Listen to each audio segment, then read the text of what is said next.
Part 1 begins on the prison moon of Carvel, a cold and broken place that drifts above a giant burning planet, a place feared across the galaxy because no one who came there ever left. The moon is not just stone and ice, but a symbol of defeat. And inside its largest detention hall stand thousands of alien prisoners of war, warriors from many powerful species who once ruled battlefields and destroyed worlds. Now they stand in long, silent lines, wearing thin gray coats made by humans, coats that barely protect them from the freezing air. These aliens are not weak creatures. They are conquerors and killers. But fear fills the hall because the guards watching them are humans. Humans are new to the galaxy, newcomers to the Great War, yet in less than a decade they have earned a terrible reputation. Not for cruelty, but for something worse, their refusal to surrender or break. The humans stand calmly in dark battle armor marked by old scars, holding weapons that hum softly with deadly power, and their eyes show no hatred, only focus. The heavy doors of the hall seal shut, cutting off all escape, and the sound echoes like a final sentence. A human officer steps forward, Commander Elias Kane, his face tired and marked by old wounds, a man who looks like he has already survived death many times. He speaks clearly and calmly, announcing that the prison moon is about to be attacked by a massive enemy fleet. And the prisoners understand what that usually means, because in Galactic war prisoners are a burden, and when defeat is certain they are often executed to prevent rescue or rebellion. Fear spreads through the ranks as memories of past wars and executions return, and some aliens prepare themselves for death with anger, pride, or silent prayer. Then Kane gives a simple order, telling them to open their coats. And the meaning of those words hits them like a blade, because such an order usually comes before a final inspection and execution. Slowly, shaking hands move, claws pull fabric apart, and the coats open, but instead of cold flesh and helpless bodies, the prisoners see something impossible.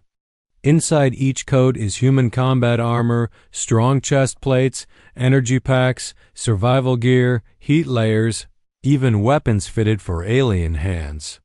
Shock ripples through the hall as the aliens realize this is not a death ritual. Kane explains that the enemy fleet will arrive soon and that humans are badly outnumbered. And instead of killing prisoners or running away, humanity has chosen to fight with everything it has. He tells them they are being given a choice, not freedom, not safety, but a weapon and a place in the battle. The humans do not beg for help, and they do not promise survival. They simply state that anyone who can fight will fight, because humanity does not waste fighters and does not abandon the battlefield. The hall trembles as distant explosions strike the moon's defenses, and alarms howl like wounded beasts, making the situation clear to everyone present. Some aliens hesitate, unsure if this is a trick, but others feel something they have never felt before, a strange pull created by trust from an enemy who could have chosen easy cruelty. A massive Krell warrior breaks his chains and laughs as the armor locks onto his body, a sound full of wild joy, while a Serathi hunter tests a human weapon and feels its balance, realizing it was designed by beings who fight with desperation and cleverness rather than tradition. The Velm priests, once proud and distant, whisper among themselves as they accept armor that proves humans see worth even in former enemies. The humans move fast, throwing weapons, checking seals, helping aliens adjust unfamiliar gear, not wasting time on fear or doubt. When the blast doors explode inward and enemy soldiers pour into the hall, screaming and firing, humans and aliens stand side by side. No longer prisoners and guards, but fighters sharing the same moment of truth. The first shots are fired, bodies fall, and the battle for Carvel truly begins. But the most important thing has already happened. Because with one simple order and one unexpected act, humanity has turned fear into action and enemies into allies, showing that when faced with certain death, Humans do not choose surrender or easy victory. They choose a harder path that may change everything. Part 2 opens with the sky above Carvel torn apart as the first ships of the Zaluran Dominion emerge from warp, like black knives slicing through space. These alien warships are massive and deadly, built to annihilate everything in their path, and the humans on the moon immediately recognize the scale of the threat. The Terran fleet, smaller and fewer in number, scrambles to respond, weaving through fire and debris. Engines pushed past limits as the pilots rely on skill and instinct rather than numbers. Below, inside the prison moon, the prisoners who were once terrified are now armored and armed, moving alongside humans to defend the hull and the moon itself. Commander Elias Kane rallies both humans and aliens, shouting commands that cut through the roar of explosions and the smell of burning metal, demanding action without hesitation. The aliens, at first unsure of the weapons they now carry, begin to fight as humans show them how, learning quickly because survival leaves no room for error.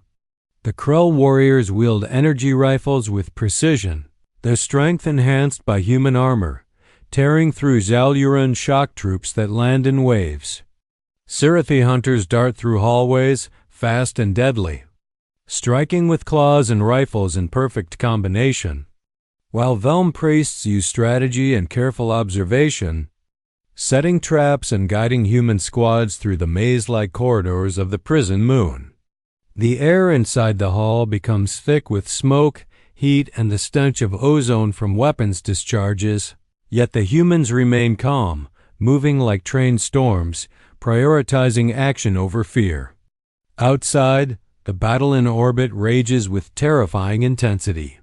Human ships, small and nimble, dodge volleys of plasma fire, weaving through enemy formations, and at times, they collide with enemy vessels in desperate ramming attacks, sacrificing ships to prevent the fleet from breaking through to the moon. The human admirals coordinate strikes with precision, calling out enemy weak points while keeping their own ships alive against overwhelming odds. Explosions shake the moon as enemy fire hits its surface, and inside, the prison hall shakes with each shockwave, forcing humans and aliens to hold their ground.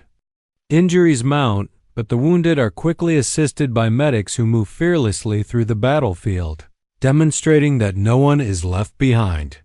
Commander Kane himself fights at the front, dodging blasts and striking enemies with brutal efficiency, taking hits and ignoring pain, setting an example that inspires both human and alien soldiers. He moves among the prisoners turned allies, showing them that courage is a choice, not a gift, and that even in the face of death, action matters. Some prisoners, initially skeptical, now fight with fury and precision, realizing that the humans' trust in them has given them power and purpose. The Krell warlords crush enemy soldiers with raw strength, screaming battle cries that shake the corridors. The Sirathi hunters climb walls and leap across broken floors, striking with claws and rifles, each movement precise and deadly. The Velm priests guide squads, using intellect to outmaneuver enemies, proving that war is as much about thinking as about killing.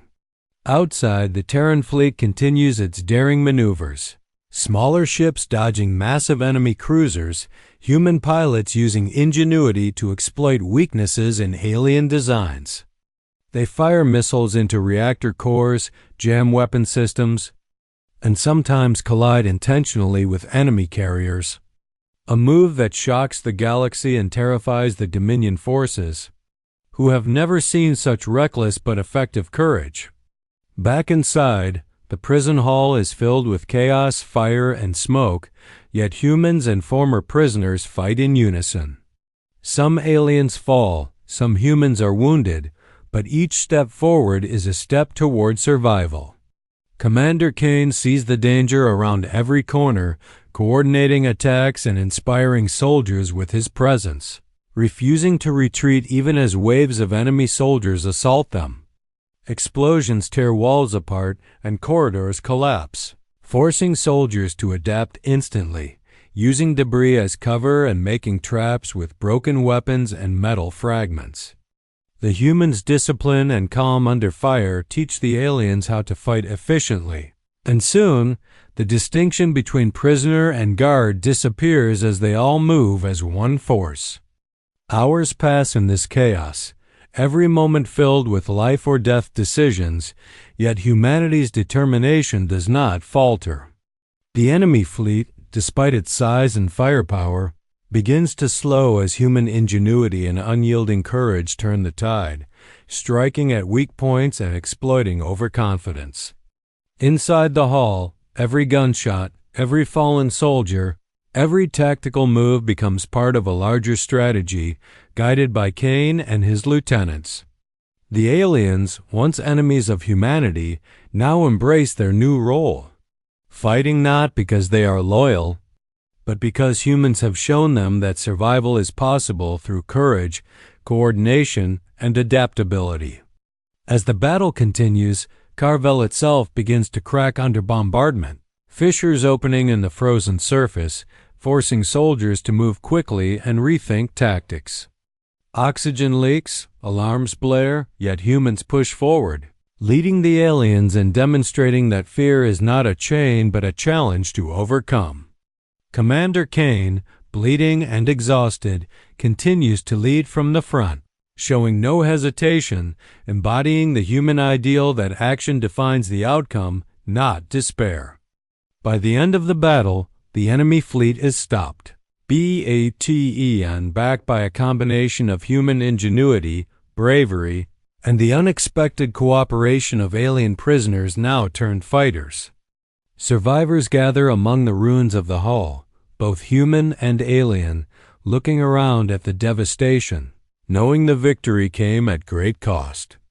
Some aliens kneel, overwhelmed by the trust humans placed in them. Others salute, recognizing the strength and spirit of a species they had underestimated.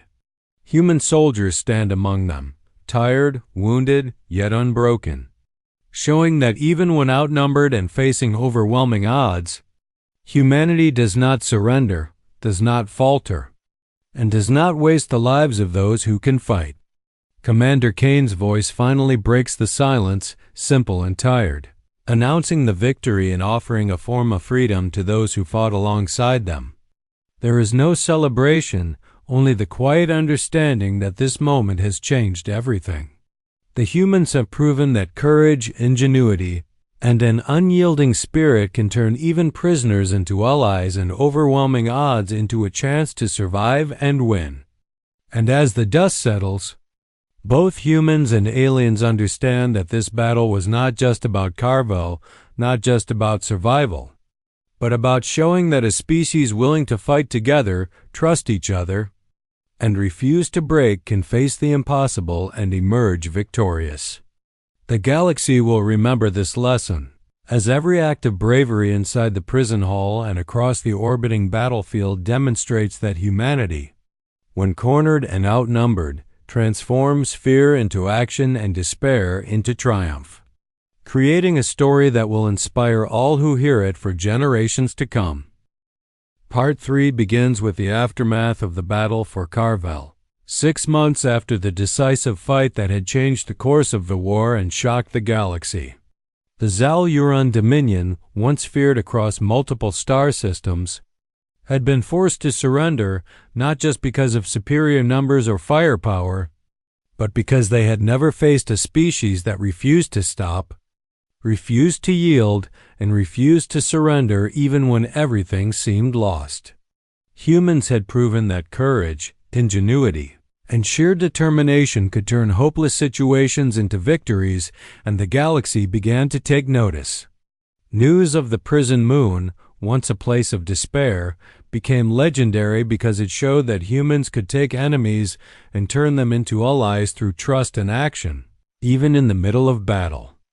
The former alien prisoners who had fought alongside humans on Carvel now became part of the story, carrying the memory of humans who had risked everything to give them a chance to fight instead of die. Many of these aliens returned to their own worlds, spreading stories of humans not as weak newcomers, but as unpredictable and unstoppable warriors who did not follow the rules of war as others did.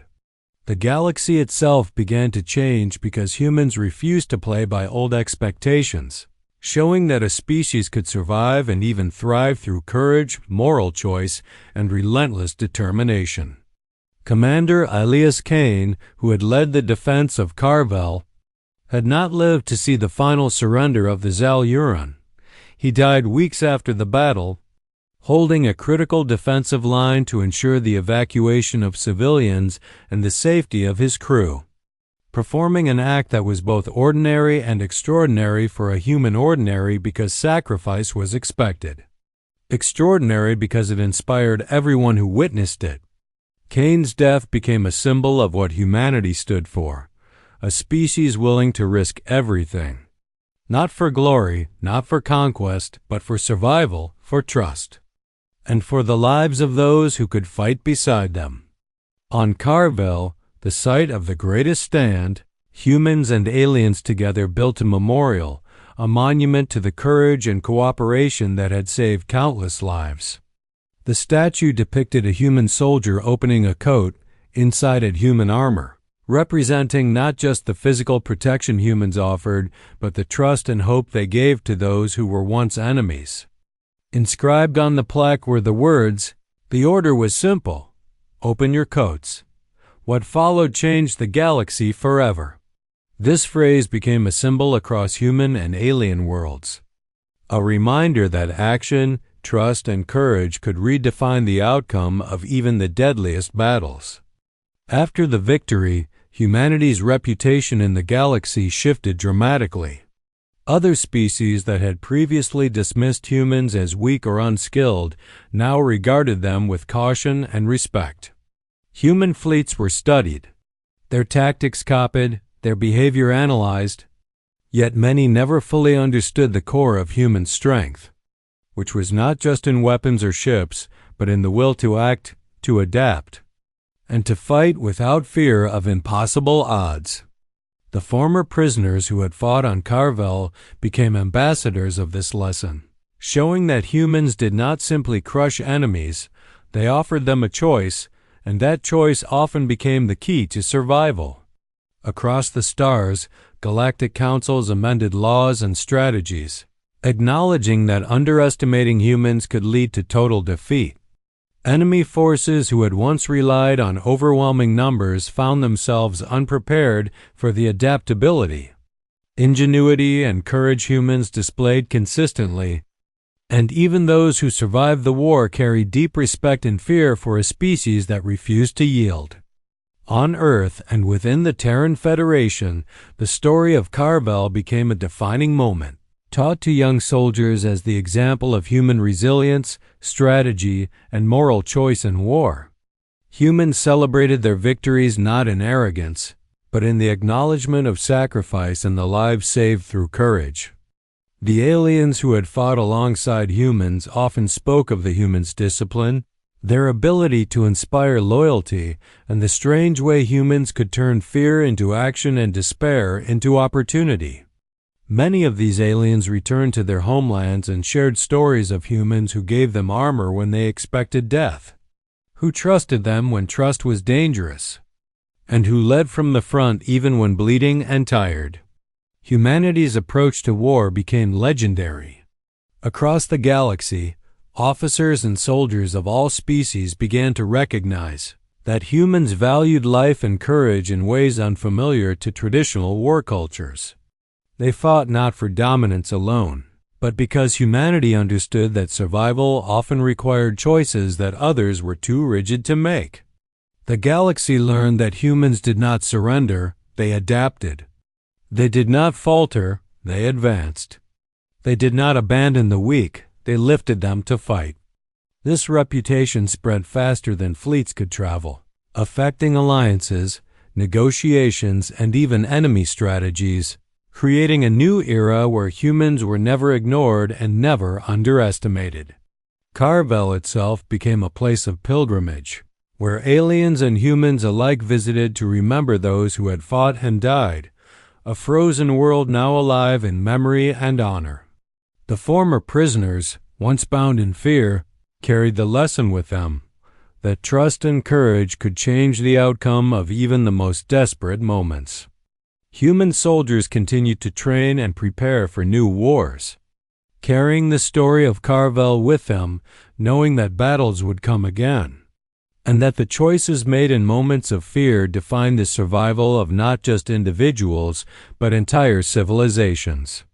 Commander Kane's sacrifice became the ultimate example of human values, courage, leadership, and the willingness to give everything for others.